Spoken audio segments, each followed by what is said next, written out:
रहा है। इस चैप्टर का लास्ट वाला टॉपिक क्या था?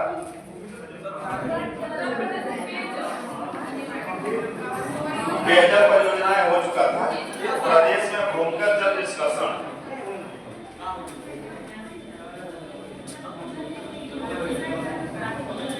उत्तर प्रदेश में भूगर्भ जल,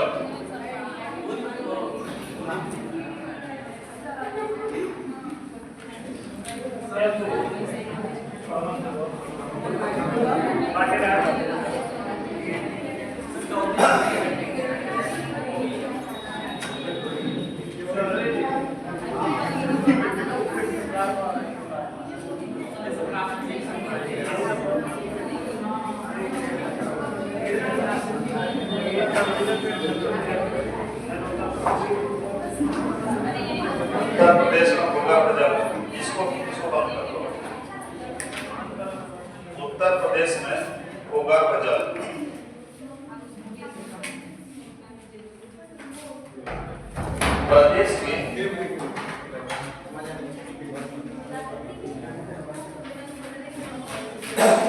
प्रदेश की भूजल संपदा, इसको एक पहले 2-3 लाइन को हम समझाते हैं। प्रदेश की भूजल संपदा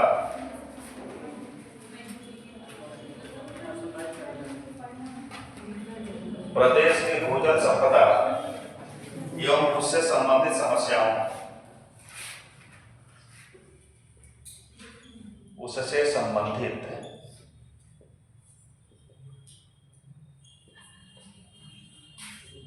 समस्याओं के अध्ययन, आकलन,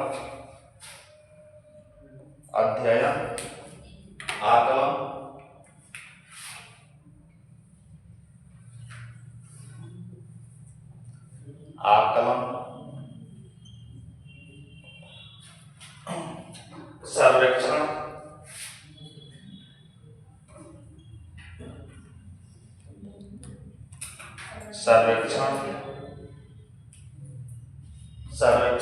नियोजन एवं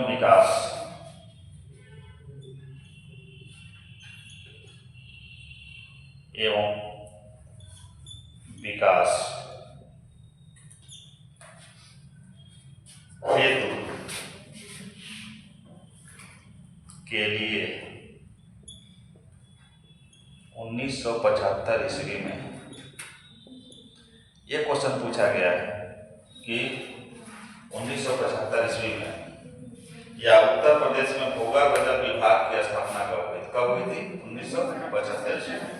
किसके लिए इस विभाग की स्थापना की गई?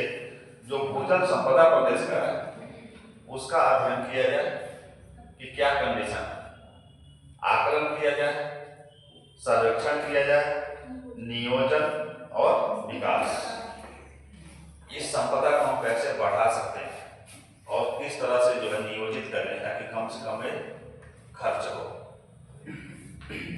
क्योंकि 20वीं सदी का नारा है जल ही जीवन।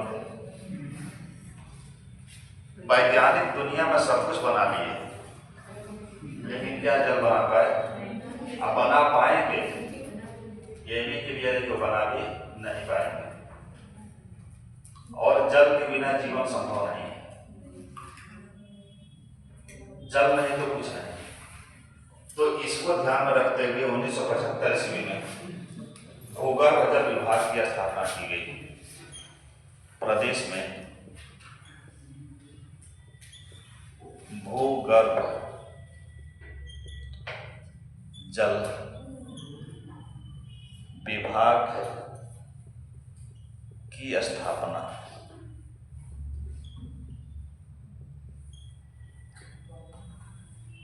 तो यदि क्वेश्चन बनाता है कि भूगर्भ जल विभाग की स्थापना उत्तर प्रदेश में कब की गई, तो 1975 ईस्वी में। आगे लिखिए, इस विभाग का कार्य क्या है? इस विभाग का कार्य, इस विभाग के अंतर्गत राज्य के,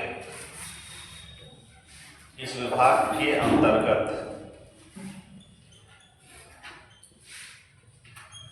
राज्य के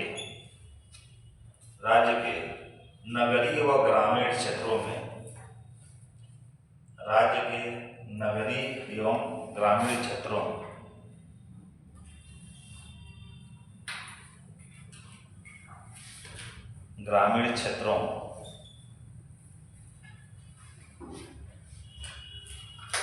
जल स्तर के मापन हेतु नगरीय एवं ग्रामीण क्षेत्रों में जल स्तर के मापन हेतु हाइड्रोग्राफ स्टेशन क्या बनाया गया है? हाइड्रोग्राफ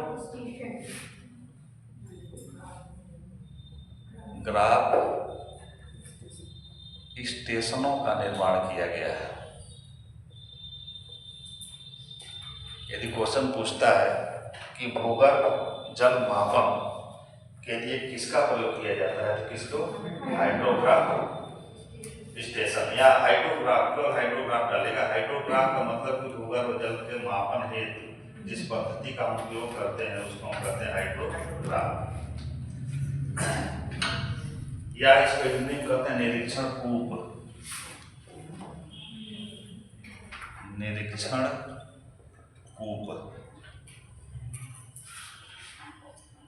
कूप का नेटवर्क स्थापित किया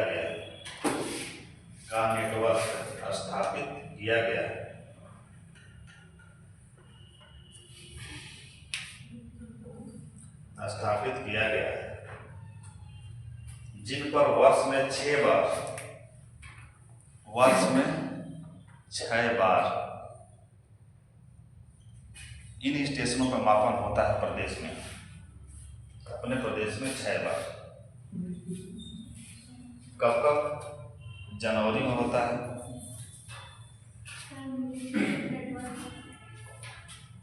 हाइड्रोग्राफ स्टेशनों का निर्माण किया गया है, जिससे प्रत्येक वर्ष 6 बार इससे निरीक्षण किया जाता है। प्रत्येक वर्ष 1 साल में 6 बार। पहली बार निरीक्षण कब किया जाता है कि हमारा भूमिगत जल बढ़ा है कि घटा है कि या ठीक है। पहली बार हम निरीक्षण करते हैं जनवरी के महीने में। दूसरा निरीक्षण होता है मई, फिर जून,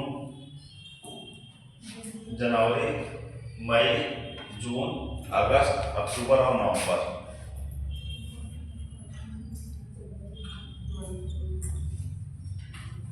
और नवंबर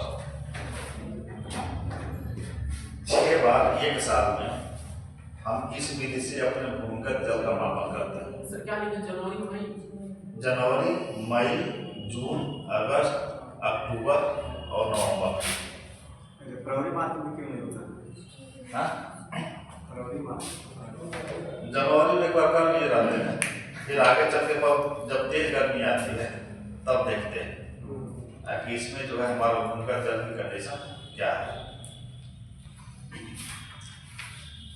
जल स्तर की मॉनिटरिंग की जाती है 6 बार 6 महीनों में। अब इस मॉनिटरिंग से हमको क्या पता चला कि हम भूमिगत जल के कंडीशन जो स्तर है हमारा उसमें बढ़ा है कि घटा है। बहुत काम है, क्योंकि जब स्तर नीचे रहेगा उसके हिसाब से सरकार व्यवस्था करेगी। जल स्तर हमारा लगातार जो भूमिगत जल का जो स्तर है वो कंटिन्यू गिरा है, कम हुआ। इसीलिए सरकार जो है उसको बढ़ाने के लिए कई सारी योजनाओं को लॉन्च की। चलिए उत्तर प्रदेश में हम देखें क्या कंडीशन है। ये हो गया? चलिए बहुत विस्तार में न जाके जो इंपॉर्टेंट चीजें हैं उसी को हम देख रहे हैं। उत्तर प्रदेश के सिंचित क्षेत्र का, उत्तर प्रदेश के सिंचित क्षेत्र का कितना प्रतिशत हम भूमिगत जल का उपयोग करते हैं? सिंचित क्षेत्र का, जैसे नलकूप से कितना परसेंट सिंचाई कर रहे थे? 73.9। नहर से कितना कर रहे थे? 15.8। और कुआं से कितना कर रहे थे? 9 कुछ था, और बाकी तालाब और कुआं से बहुत माइल उसमें था, क्या नाम है, पॉइंट। यहाँ पे हो रहा है कि उत्तर प्रदेश के सिंचित क्षेत्र का कितना प्रतिशत हम पेयजल का यूज कर देते हैं। पेयजल का जो भूमिगत जल का पेयजल है, कहीं पे भूमिगत जल है, उसको यदि मानते हैं कि कहीं का भूमिगत जल दूषित भी हुआ है तो उसका ट्रीटमेंट करना बहुत आसान है, हम आर लगा उसका ट्रीटमेंट कर सकते हैं। लेकिन अन्य जल का तो आर के माध्यम से ट्रीटमेंट नहीं कर पाएंगे। अभी समुद्री जल का हमको ट्रीटमेंट करना हो तो क्या हम आर कर पाएंगे? नहीं कर पाएंगे। या किसी जो है बहुत गंदे नदी का पानी हो तो आर से उसको भी हम ट्रीटमेंट नहीं कर पाएंगे, लेकिन भूमिगत जल का हम ट्रीटमेंट आर से ही कर लेते हैं। तो जो हम सिंचाई किए हैं, सिंचाई कर रहे हैं, उसका कितना प्रतिशत हम पेयजल से सिंचाई करते हैं? 73%, 73% हम किससे कर रहे हैं? भूमिगत जल अर्थात पेयजल से। अब इसको याद करने के लिए आंकड़ा क्या था? 73% क्या था? नलकूप की सिंचाई। और सीधी सी बात, नलकूप की सिंचाई कौन सी जल निकालती है? भूमिगत जल को। इसलिए 73% आपका जो भूमिगत जल की सिंचाई का यूज होता है, आपके भूमिगत जल का उपयोग हो जाता है सिंचाई के क्षेत्र में। औद्योगिक क्षेत्र और पेयजल में कितना यूज कर रहे हैं भूमिगत जल का? पेयजल के रूप में, जल के रूप में भूमिगत जल का उपयोग करते हैं हम 80%।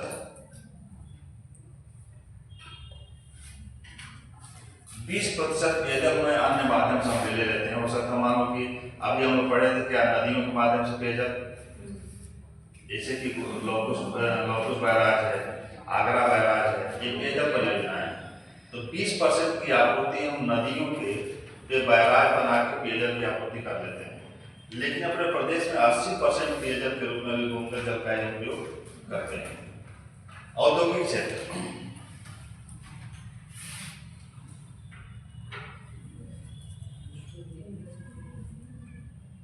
औद्योगिक क्षेत्र की जरूरतों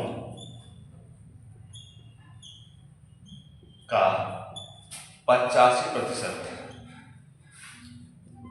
यूज हम किससे करते हैं? भूमिगत जल से।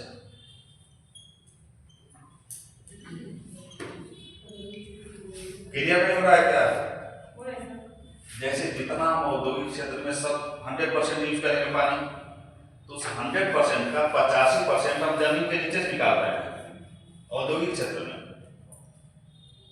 पीने के लिए हम 100% यूज करते हैं, उसमें से 20% को हम जमीन से निकाल रहे हैं, 20% अन्य स्रोतों से ले रहे हैं। और सिंचाई के लिए जो है 73% हम भूमिगत जल को का दोहन कर रहे हैं, और बाकी जो है 73 अर्थात कितना बच गया?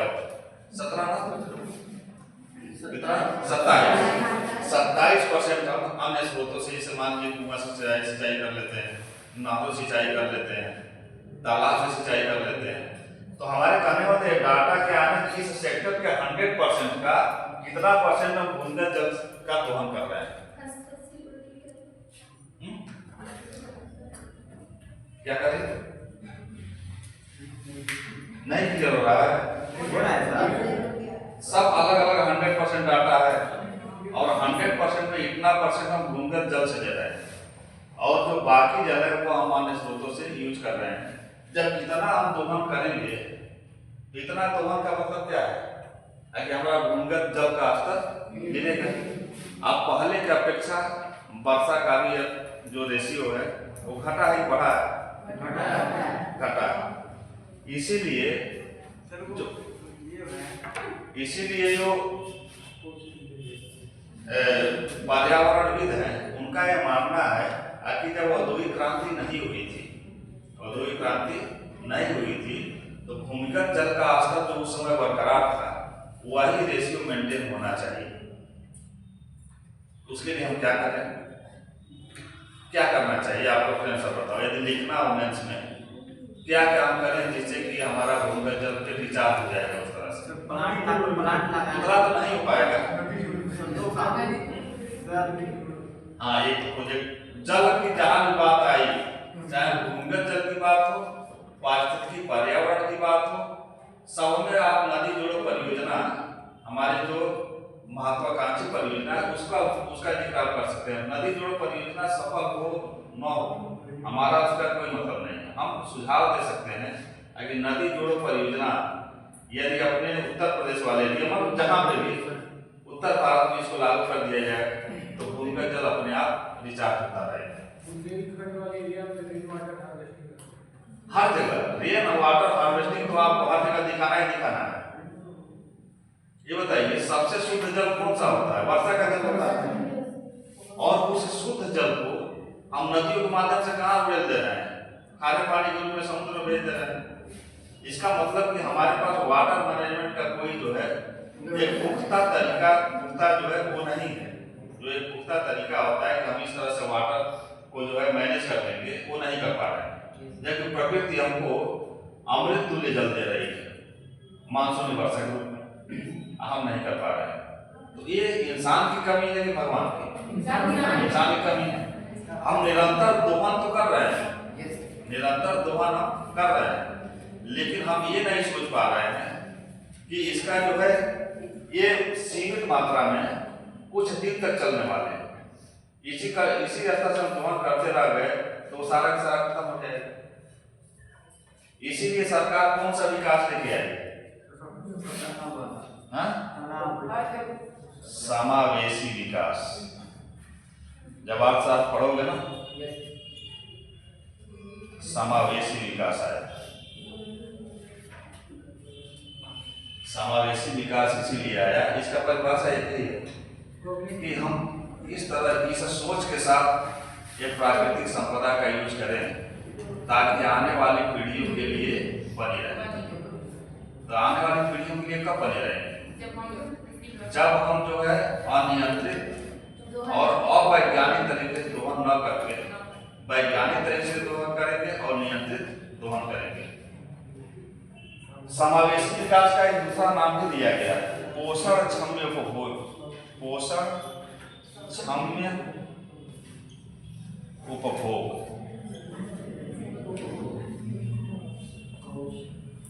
पोषण क्षम्य उपभोग। उपभोग हम इस तरीके से करें कि आने वाली पीढ़ियां हमारी उन संसाधनों के लिए उन संसाधनों से वंचित न हो जाए। तो ये जो है सरकार इन्हीं दो नीतियों पे काम की और काम करके जो इस सेक्टर में अपनी, तो ये तो बहुत बड़ा सेक्टर है समावेशी विकास। कहीं पे भी देखिए इस विकास की जो भी योजनाएं आ रही हैं उसमें समावेशी शब्द जोड़ा रहता है।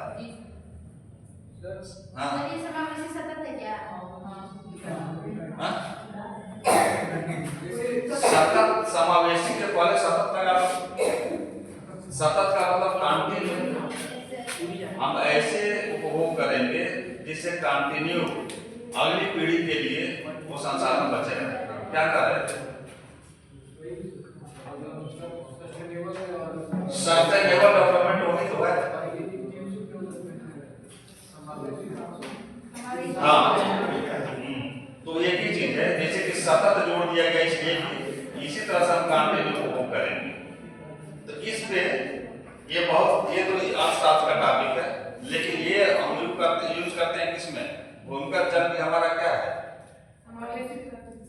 भूमिगत जल भी एक न एक दिन खत्म हो जाने वाला है।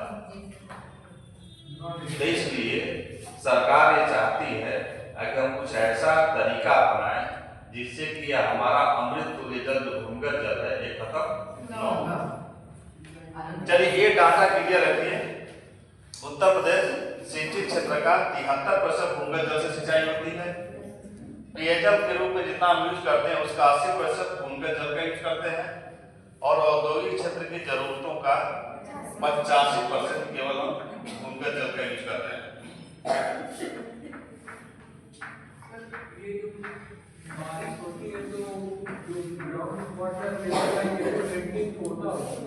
मेंटेन होता है, लेकिन ये भी तो देखिए जितना रेनफॉल हो रहा है उसको यदि हम रोक लेकर डैम बना के तो फिर वो तालाब के रूप में पोखरे के रूप में रुकेगा, तो अगल बगल का जो भूमिगत जल है वो रिचार्ज हो जाएगा अपने आप। लेकिन आज बारिश हुई और उसके बाद से पानी रुका नहीं, बाहर बहा के नाली में गया, नाली के माध्यम से नदी में चला गया, नदी लेके चल गई कहाँ समुद्र।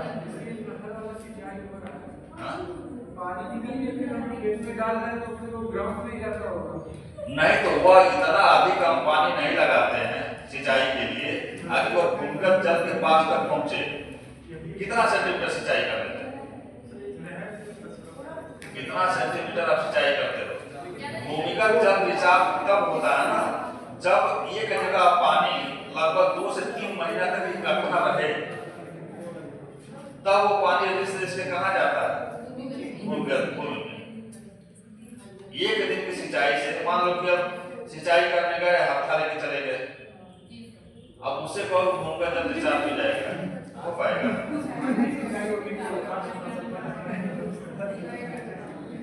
नहीं हो पाएगा। कम से कम उसके लिए 80 से 90 दिन तक जल को एक जगह कलेक्ट होना चाहिए, तब वो रिस के नीचे जाता है। आज आप लोग सोचे कि जो नल जल योजना चल रही है अपने सेक्टर में, जहाँ पे भूमिगत जल पर्याप्त है, अभी पर्याप्त है, लेकिन सरकार ये चाह रही है कि नल जल योजना के माध्यम से जो लोगों को पानी मिले। क्यों ऐसा हुआ? मनमोहन सिंह जब सरकार आई तो उस समय वो लैट्रिन पे विशेष ध्यान दिए, जो शौचालय है, तो शौचालय पे ध्यान दिए। उसमें क्या हुआ, पैसा दिए 5,000-6,000 रुपया, और लोग जो है थोड़ा इधर उधर गटा वटा खोद के पैसा ले लिए।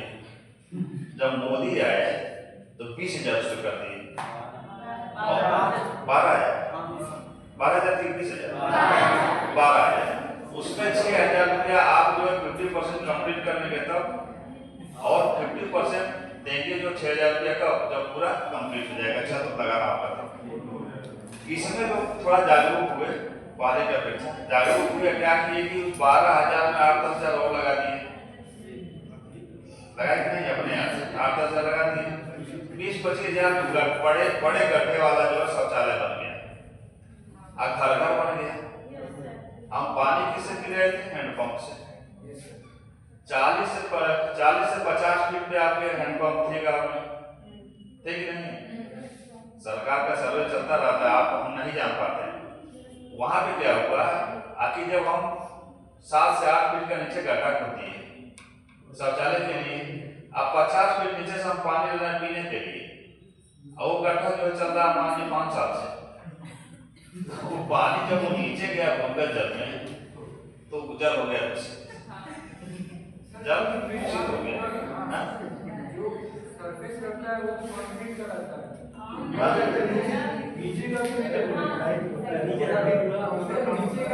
नीचे का अगर सरफेस को प्लास्टर करा दोगे ना, वो बहाव वाला शौचालय है जो चीन मॉडल है, तो उसमें क्या करना पड़ेगा, तुमको पाइप निकालना पड़ेगा ताकि जो एक्स्ट्रा पानी वो बाहर निकलता है।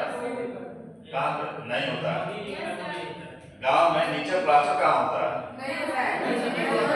तो हुआ होगा लेकिन पानी निकलता है ना उसका बाहर। ये बताओ, जिनके पास पानी निकालने का जगह नहीं है तो बहाव वाला शौचालय यूज करेंगे? नहीं कर पाएंगे। मैक्सिमम लोग वही किए कि पानी इसके नीचे जाए। यदि 20% लोग ऐसा किए, 20% लोग नीचे सरफेस बनवाए, तो 80% शौचालय ऐसे बने कि नीचे जो है पानी सूखने के लिए वो बना। इंडिया मॉडल है और वो चीन मॉडल है बहाव वाला।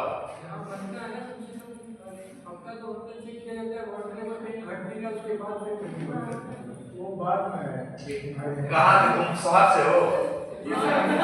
शहर में सीवर होता है भाई, शहर में सीवर होता है, और कहीं ना कहीं हम उस पाइप को कनेक्ट करा देते हैं सीवर से।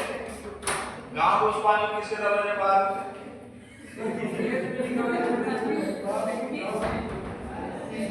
गांव की जो बात हो रही है, तो गांव में 80% शौचालय ऐसे हैं जो कि नीचे से सरफेस नहीं है, वो पानी जो है नीचे चला जाता है।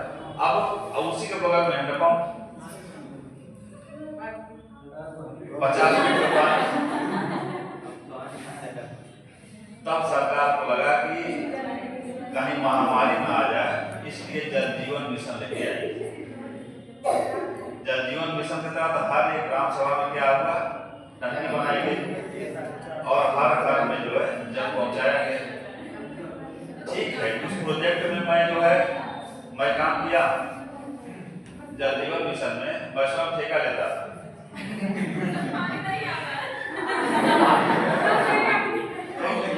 देखो ठेकेदारों को पैसा तो मिल गया,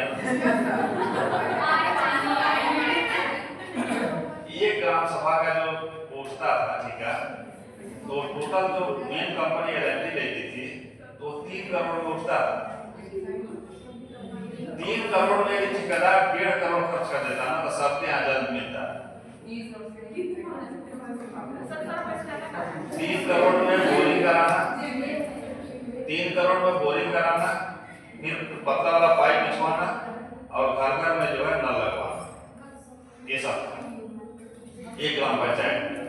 लेकिन हमें लगता है ये ठेकेदार जो है 1 करोड़ रुपया खर्च करके वही बहुत, और यही कारण है कि वो योजना पूरी तरीके से असफल हो गई। ठेकेदारों को क्या करना था कि यदि एक ही बार में पूरा काम करा दिया जाए तो पूरा ठेका कैसे उठेगा, उनको चाहिए रोजगार। जब सरकार फिर ठेका उठाएगी सुधार करने के लिए तो वही ठेकेदार फिर ठेका लेंगे।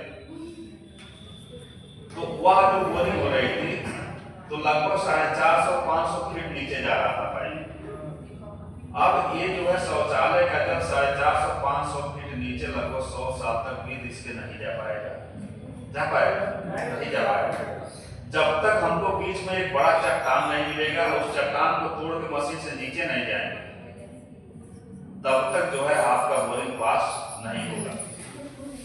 तो बोरिंग तो अच्छे हो गए, बोरिंग वाले कोई उसमें जो है बहुत घोटाला नहीं किए, लेकिन जो घोटाला करने वाले थे पाइपलाइन वाले थे, ये कायदे से पाइप नहीं बिछवाए।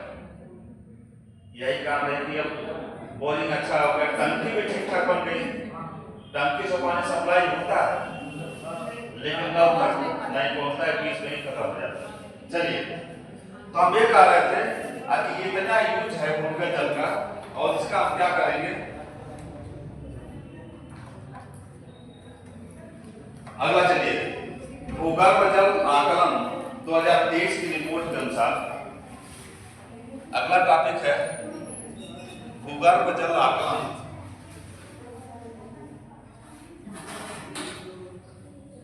भूगर्भ जल आकलन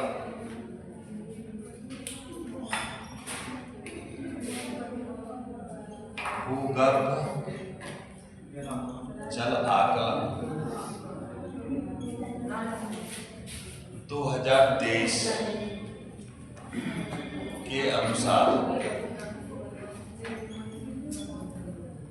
2023 में सरकार सर्वेक्षण कराई थी, जो रिपोर्ट आया था उसके अनुसार प्रदेश में लखीमपुर खीरी जनपद में, किसके अनुसार 2023 के अनुसार प्रदेश के लखीमपुर खीरी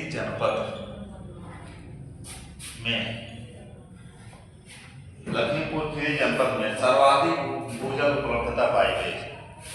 क्या पाया गया? सर्वाधिक। 75 जिले में सबसे अधिक भूजल की उपलब्धता कहाँ पाई गई? लखीमपुर खीरी में सर्वाधिक भूजल उपलब्धता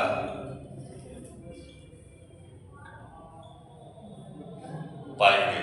एक चीज और बता दूं, यदि ये सर्वेक्षण रिपोर्ट 2028 में भी आएगा, 2027 में भी आएगा, तो यही सही होगा लखीमपुर खीरी। क्यों? क्योंकि मेन तराई बेल्ट है, मेन तराई बेल्ट है। आज सबसे बड़ी बात क्या है कि लखीमपुर खीरी में जब आप लोग डाटा पढ़ेंगे वन का, अभी हो सकता है कि जल्दी शुरू होगा वहाँ, तो सबसे अधिक वन सघन वन उत्तर प्रदेश में कहाँ है? लखीमपुर खीरी। जहाँ वन अधिक है इसका मतलब कि बसाव कम है, मानव का बसाव कम है, दोहन कम है, तो दोहन कम है। अब वन अधिक होने के नाते जो वाष्पीकरण हो रहा है वो अभी कम होगा। तो इसलिए निश्चित ड्यूटी वाला ना, जब जब सर्वेक्षण रिपोर्ट आया नंबर 1 पे हो जाता है। तो देश के अनुसार तो है, कोई भी रिपोर्ट आएगा तो आप अगर कर दिया 2025-2026 के अनुसार तभी कुछ नहीं, लखीमपुर खीरी को जो है आप मानिए। अब प्रदेश में लखीमपुर खीरी का जनपद में सबसे अधिक जल उपलब्धता इस रिपोर्ट के अनुसार, और सबसे कम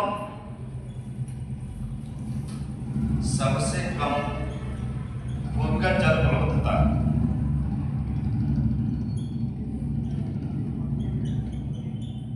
जल की उपलब्धता किस जनपद में हो सकती है? मथुरा और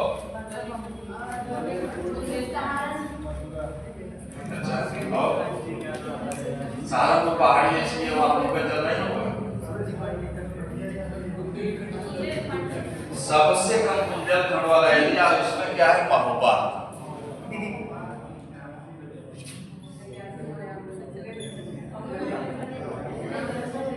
महोबा जनपद में, हाँ, ये सबसे कम वाला बदल सकता है, सबसे कम वाला बदल सकता है, लेकिन सबसे अधिक वाला लखीमपुर खीरी ही रहेगा। उसके पीछे वही रीजन है, तराई बेल्ट है, डेंस जंगल है और मानव का बसा कम है। इस प्रकृति का सबसे बड़ा दुश्मन है कौन? मानव। ये प्रकृति को ही अपने मुट्ठी में बांधना चाहता है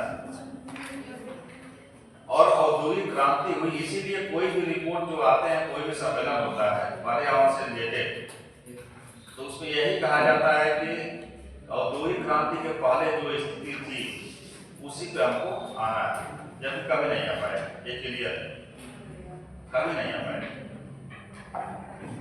औद्योगिक क्रांति ने ही सारी चीजों, सारे मशीन को जन्म कौन दिया? औद्योगिक क्रांति। इंसान अपनी सुविधा के लिए प्रकृति को पे ध्यान ही नहीं दिया, इसीलिए गीता कब की लिखी गई है, और उसमें श्री कृष्ण कहते हैं कि आस्था वाराणा हिमालय, पर्वतों में हिमालय, नदियों में गंगा, अर्थात जो भी प्रोजेक्ट हाईलाइटेड है उसमें श्री कृष्ण कहते हैं मैं स्वयं हूं।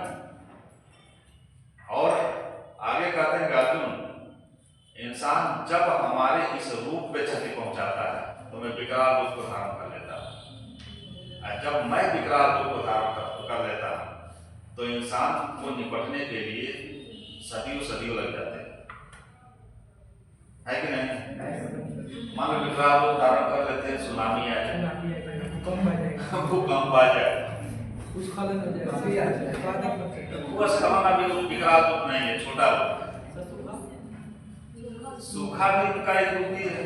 यदि आध्यात्मिक दृष्टिकोण से देखोगे तो भगवान का गीता से कृष्ण यही तो रूप बता रहा है, ये रूप मैं जब धारण करूंगा तो फिर इंसान को उसे उभरने में सदियों लग जाते हैं। चलिए अगला हेडिंग दीजिए, प्रदेश में भूमिगत जल निष्कर्षण। प्रदेश में भूमिगत जल निष्कर्षण, ये दो डाटा याद रखना है, अक्सर पूछे गए हैं कि सबसे कम भूमिगत जल किस जनपद में है और सबसे अधिक भूमिगत जल किस जनपद में है, तो लखीमपुर खीरी में। और यदि कथन कारण में क्वेश्चन बना दिया है तो उसके पीछे लॉजिक है, ये डेंस जंगल है, इंसान का बसाव कम है और बड़ी बड़ी नदियां इस यहाँ से गुजर रही है। अरे घाघरा सरयू सब वहीं से गुजर रही है, तराई बेल्ट है।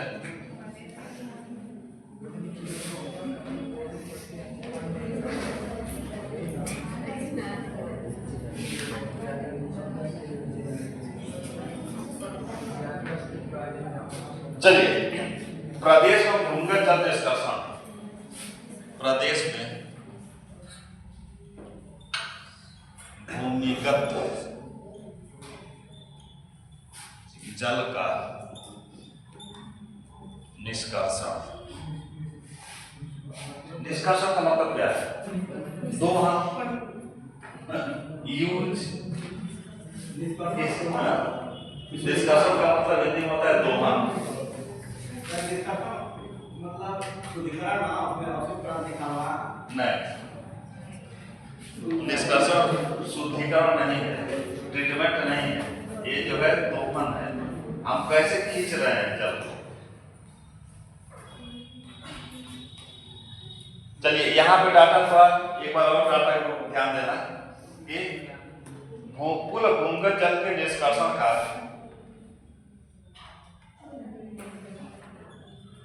प्रदेश में चल रहा है। कुल भूमिगत जल के निष्कर्षण का देखना, कंफ्यूजन होगा पहले वाले से, कंफ्यूज होगा तो बता देना। कुल भूमिगत जल के निष्कर्षण का 88.2%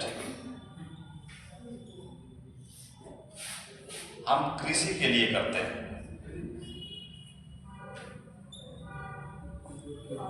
वहां 73% दिखा है, यहाँ 88%। क्या है वो सारी जितनी भूमि है उसका 73% इससे हो रहा है, जहाँ जितना पानी निकल रहा है उसका 88%। नहीं, वहां ये था जितना हम सिंचाई के लिए जल यूज करते हैं, सिंचाई के लिए जितना हम जल यूज करते हैं उसमें भूमिगत जल 73%। यहाँ क्या है, भूमिगत जल से जितना हम निकाले 100%, उसमें से सिंचाई के लिए हम कितना यूज किए 88.2%। इसलिए यहाँ डाटा पूछता है, तो इसलिए दिमाग बैठा लेना। और 73% क्या है, सिंचाई के लिए। हम जो है कुल भूमिगत जल कितना निकाले, भूमिगत जल जैसे मान लो आज हम भूमिगत जल निकाले इतना, ये है भूमिगत जल के टोटल निकाले इतना भर के, इसका 88% का मतलब ये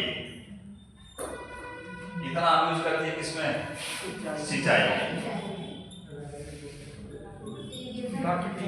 पूरा निष्कर्षण पूरा जितना हम निकाले भूमिगत जल 100%, उसका क्या किया 88.2% कितना सिंचाई के लिए यूज करती है। और घरेलू उपयोग एवं पेयजल में घरेलू उपयोग एवं पेयजल पीने के लिए और घर में अन्य उपयोग के लिए हम यूज किए 10.86%, 10.86%।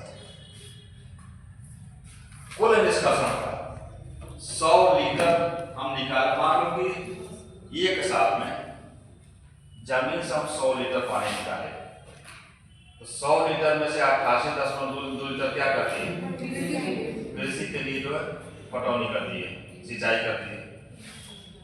और घर में यूज किए उसका जो है 10.86%। उसके बाद औद्योगिक आपूर्ति के लिए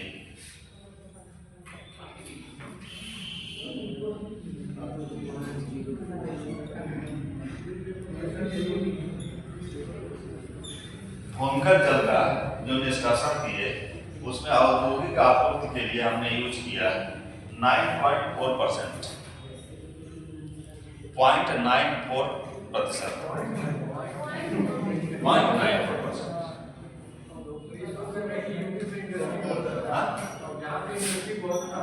यह बात है, नहीं तो इंडस्ट्री में वहां इंडस्ट्री लगाते हैं जहाँ पे जल के स्रोत नदी,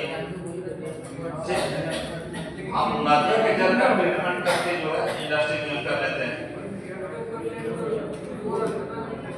सर वहाँ पे चिमट मिला तो अधिक नहीं हो रहा है क्या, चिमट मिला तो अधिक नहीं 0.04 होगा ना, 0.94% जो 100 पर आए नहीं ऊपर जा रहा है कितना होगा हाँ ये सब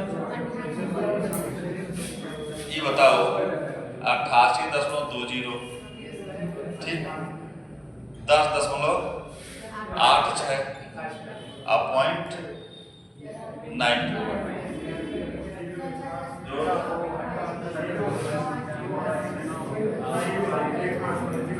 जीरो और कितना हुआ,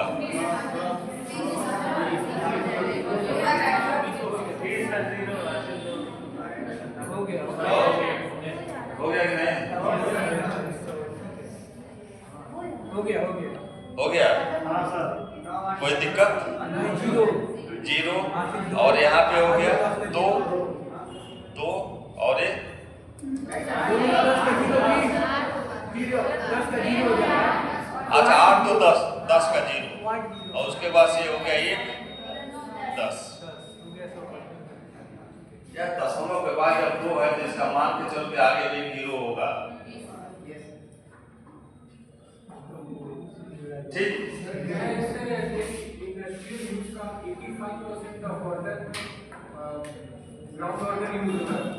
हाँ 85% तो ग्राउंड वाटर यूज हो रहा है ना। अच्छा उस वाला भूमिगत जल का 85% यूज हो रहा है। 85%। 80% रिवर से यूज हो रहा है। हाँ लेकिन यह भी तो देखो आखिर जो हम भूमिगत जल का आंकड़ा देख रहे हैं, जो हम निकाले जितना हम निकाले तो अधिक से अधिक यहाँ यूज कर लिए ना।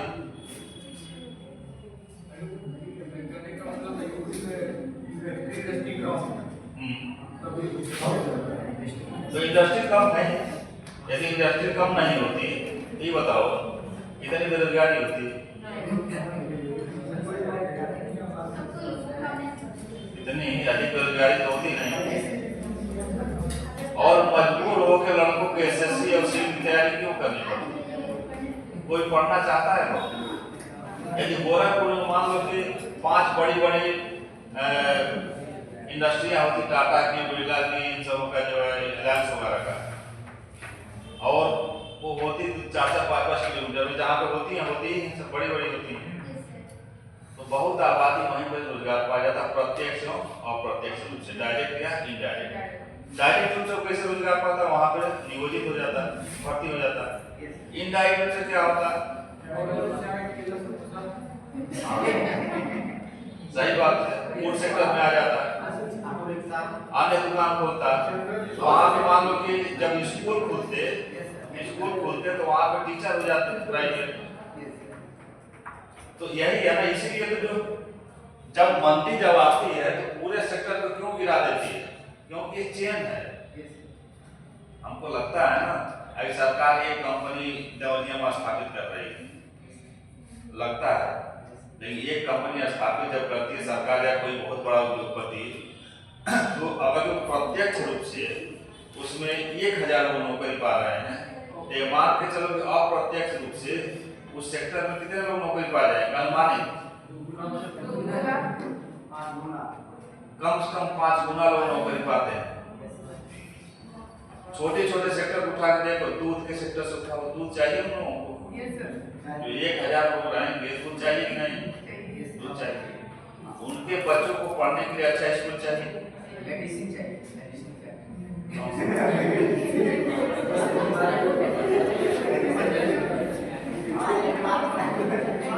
क्यों उनके बच्चों को क्यों लेडी टीचर ही पढ़ा सकते हैं? क्यों जेंट्स टीचर क्या करेगा? तब क्या करे, लेडी टीचर चाहिए।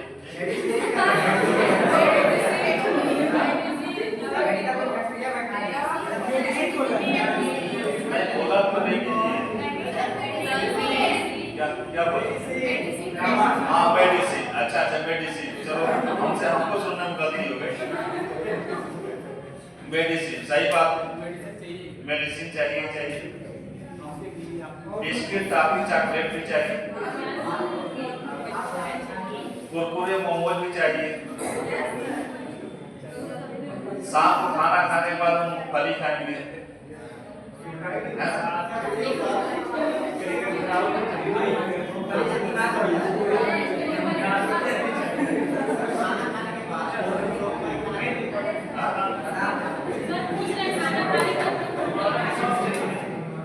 मूंगफली खाना खाने के बाद खाना को पचा देता है।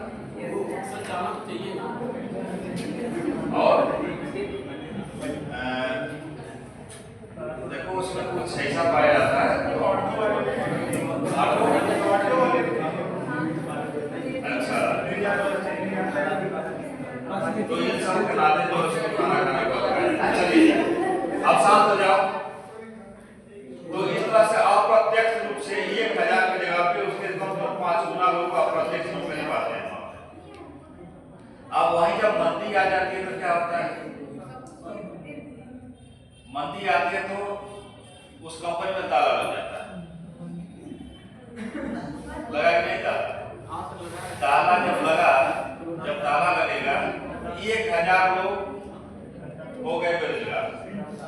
और उनसे जो 5,000 रोजगार पाए थे वो भी हो गए बेरोजगार। उन 5,000 से भी कुछ लोग रोजगार पाए थे। भाई वो शहर से कमा के जब जा रहा है गाँव तो उसको भी साग सब्जी, उसके बच्चे भी पढ़ेंगे लिखेंगे सब कुछ।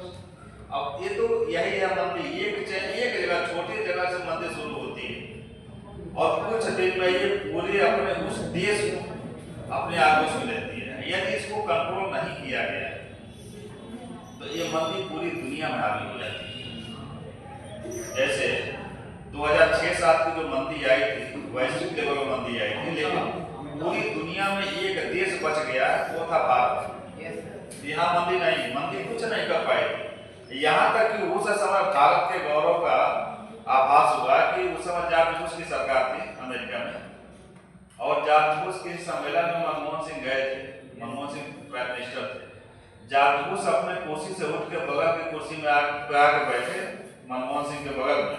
अब पूछे कि मनो अपने अंग्रेजी पूछे होंगे जो हिंदी वाले निकाले अपने पेपर वाले, तो यही पूछे थे कि हे राजनीति, हे अर्थशास्त्र के विश्व पितामह, कुछ ऐसा कीजिए कि मेरा देश भी टूटने से बच जाए।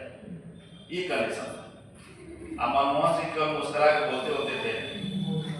मनमोहन सिंह बोलते का उनको बोलने के लिए जो है लाल किला पर भाषण देने के लिए 1-2 महीना प्रैक्टिस कराया जाता था, तब जाके हिंदी की तरह से बोल पाते थे। कुछ नहीं बोले। और उस पूरे मंदी के गिरफ्त से, वैश्विक मंदी से उबारने वाली कौन सी योजना थी अपने भारत की?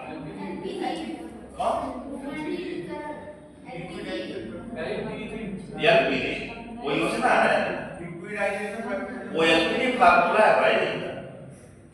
एलपीजी योजना नहीं है, एलपीजी फार्मूला है। मनरेगा बचाने, मनरेगा बचा ली पूरे हिंदुस्तान को मंदी से। अब मनमोहन सिंह प्राइम मिनिस्टर थे, उतना बड़ा अर्थशास्त्री, वह मनरेगा में इतना पैसा उस समय भेजे कि ये हुआ कि मनरेगा के लोगों से जो है मजदूरी कराओ, इनका पेमेंट घटा करो। जब पेमेंट जब हम करेंगे तो ये बाजार जाएंगे, आज जब बाजार जाएंगे तो सामान खरीदेंगे, आज जब सामान खरीदेंगे तो हमारे उद्योगों में ताला नहीं लगेगा, क्योंकि उनका जो उत्पादन और चल रहा सप्लाई और डिमांड और सप्लाई, तो मंदी से हम कभी उसके गिरफ्त में ही नहीं आए। आज जो महामंदी 1929 वाली आई थी, उसमें उसको पूरी दुनिया में कौन उबारा था? अर्थशास्त्री जॉन मेनार्ड कीन्स,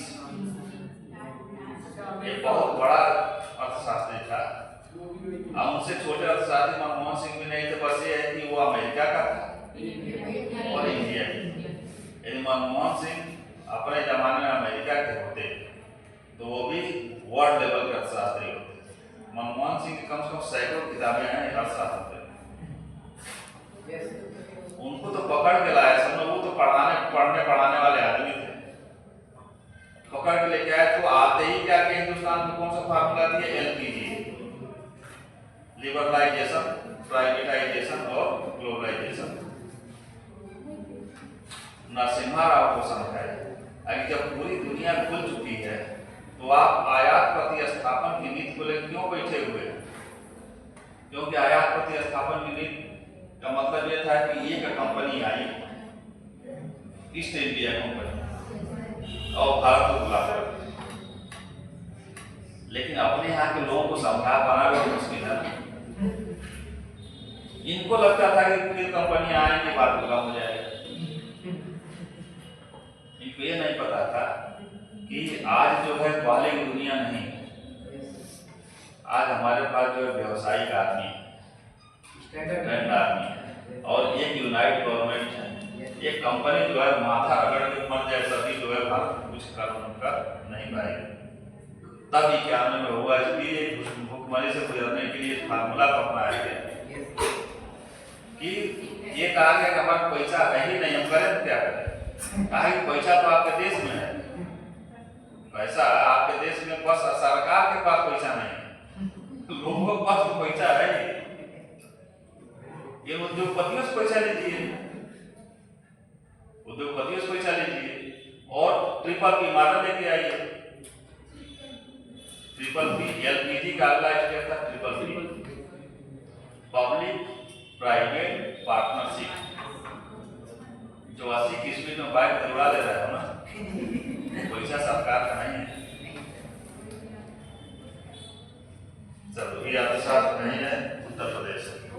औद्योगिक आपूर्ति का 0.94%। तो हम किससे कर रहे हैं? भूमिगत जल का। इसको एक बार नाटक और समझ लो। जो प्रदेश में भूमिगत जल का निष्कर्षण हो रहा है, उसका उस पूरे निष्कर्षण का 88.2% किससे? कृषि के लिए 10.8%।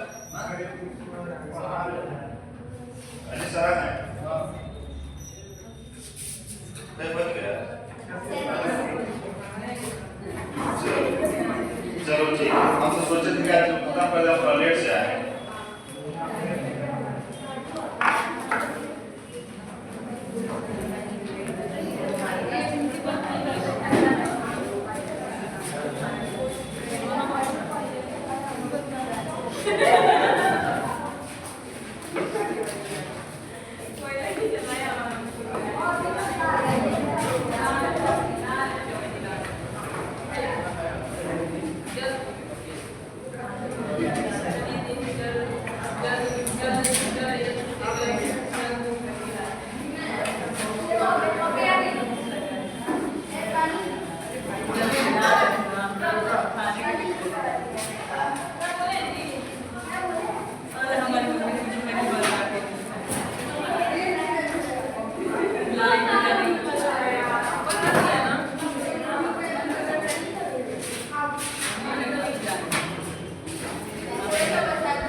Thank you.